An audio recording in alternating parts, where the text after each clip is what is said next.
Hello friends, welcome to my channel. मैं अभी हैदराबाद से चेन्नई के रूट में सफ़र कर रहा हूँ, ग्रुप बस जो स्लीपर बस है। स्लीपर बस में चढ़ने के बाद से मेरे मन में कुछ एक थॉट आया, जैसे कि ये बस अगर बस से थ्रू ट्रैवल करते हैं तो डीजल का खर्चा भी रहता है, ड्राइवर का खर्चा भी रहता है, रोड ट्रांसपोर्ट भी रहता है और टोल प्लाजा में भी चार्जेस देने के रहते हैं। ये पूरे चार्जेस देने के बाद भी कुछ बचता है क्या बोलते हैं, सोच में आया मुझे। तो मैं खुद कैलकुलेशन लगाया। पूरे मेरे बस में एसी वाला कोच है, ये एसी वाले बस में नियरली 36 सीट्स है इसमें, 36। और मेरा एक आदमी का टिकट है 1500, एक सीट का है 1500। 36 इंटू में 15 किया तो 54,000 आया। मतलब एक 12 घंटा ट्रैवलिंग का चार्जेस 54,000 ये बस कमा रहा है। तो समझ लीजिए 54,000 सिर्फ एक रात का हुआ।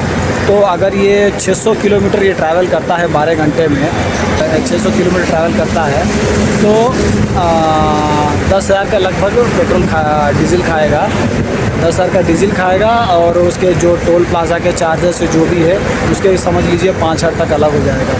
पर भी इसके पास लगभग 40,000 रुपया पर डे इसको बच जाता है। मतलब समझ लीजिए ये जो ट्रांसपोर्ट का सिस्टम है, पब्लिक ट्रांसपोर्ट का सिस्टम, ये एसी वाले बसेस जो है ये लोग को बहुत मज़े ही हैं। अगर जो भी ये बिज़नेस में इन्वॉल्व है बहुत अच्छे माइंड स्ट्रैटेजी वाले होंगे, जिसको इस चीज़ों के बारे में मालूम है, ट्रांसपोर्ट के बारे में बहुत अच्छे तरीके से मालूम है।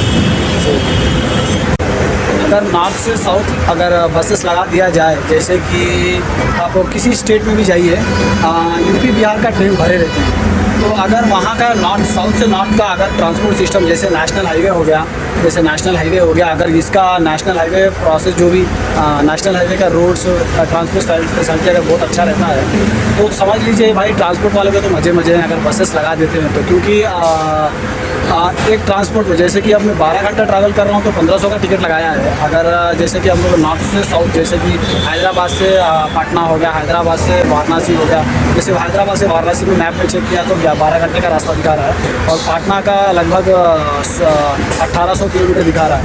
तो अगर 600 किलोमीटर का 12 घंटा ले रहा है तो 1200 किलोमीटर का लगभग आपको 24 घंटा लगेगा। तो ट्रेन से फास्ट ही लग रहा है मुझे रूट है, ट्रांसपोर्ट भी अच्छा रहेगा। और जैसे जो ट्रेन में 36 घंटा लग रहा है, हम लोग बस के थ्रू ही 24 घंटे में या 25 घंटे या 27 घंटे या 30 घंटे के अंदर पहुँच सकते हैं। तो ट्रांसपोर्ट जो नेशनल हाईवे का जो ट्रांसपोर्ट सिस्टम है, जो रोड्स हैं, अगर ये इसका सिस्टम जो अच्छा रहेगा तो डेफिनेटली बहुत लोग जो बैचलर्स लोग हैं, फैमिली तो भाई बस में इतना घंटा सफ़र नहीं कर सकता है, और बैचलर जो कमाने के लिए निकलते हैं और इमरजेंसी में गाँव जाने की कोशिश करते हैं, वो लोगों के लिए भाई रामबाण राजा समझ लीजिए। अगर ट्रांसपोर्ट वाले बसेस, मैं सुना हूँ बसेस तो है, ऐसा नहीं है कि कंप्लीट बसेस नहीं है, मगर क्या है बसेस बहुत चेंज करना पड़ता है। जैसे कि अगर फॉर एग्जाम्पल समझ लीजिए, अगर हैदराबाद से आप लोग वाराणसी जाते हैं तो हैदराबाद से आपको नागपुर जाना पड़ेगा, नागपुर से आपको वाराणसी का बस मिलेगा। अगर डायरेक्ट हैदराबाद से नागपुर के लिए डायरेक्ट बसेस भी मिलेंगे, बहुत रेयर केसेस में मिलते हैं। जैसे कि कुछ प्राइवेट एजेंसीज रहते हैं, जैसे कि बड़े बड़े कंपनीज इसमें इन्वॉल्व नहीं होते, क्योंकि लॉन्ग टूर रहता है, पब्लिक ज़्यादा इन्वॉल्व नहीं होती है। एक्चुअली जैसे कि पब्लिक को जागरूकता फैलाने पे ही वो लोग को मालूम होगा ना कि ट्रेन टिकट के लिए क्यों बार बार जाके उनका धक्के खाना, टिकट रिजर्वेशन काउंटर से ट्रेन टिकट के लिए जाना। उससे अच्छा है कि बस में ही अगर जैसे कि हम लोग ट्रेन टिकट ले रहे हैं 700-800 का, और बैचलर वाला आदमी है तो डेफिनेटली 2000 पे करने के लिए रेडी रहेगा। तो और एसी कोचेस में स्लीपर रहता है, ऐसा नहीं है कि आपको बैठ के जाना है 24 घंटा।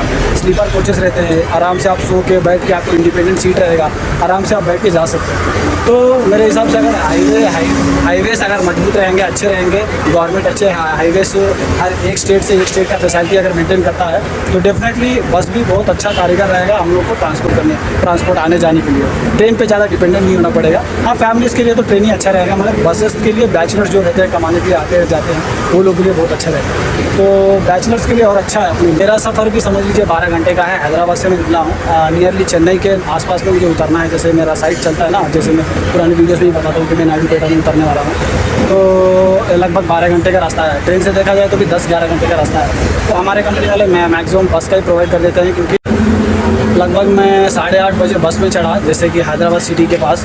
वहाँ चढ़ने के बाद से ड्राइवर से पूछा भाई कहाँ रोकोगे, तो बोला कि मुझे 1-1.5 घंटे के बाद हम लोग एक ब्रेक लेंगे आप लोगों को, वहाँ आप वॉशरूम और कुछ टिफिन नाश्ता करना है कर लीजिए।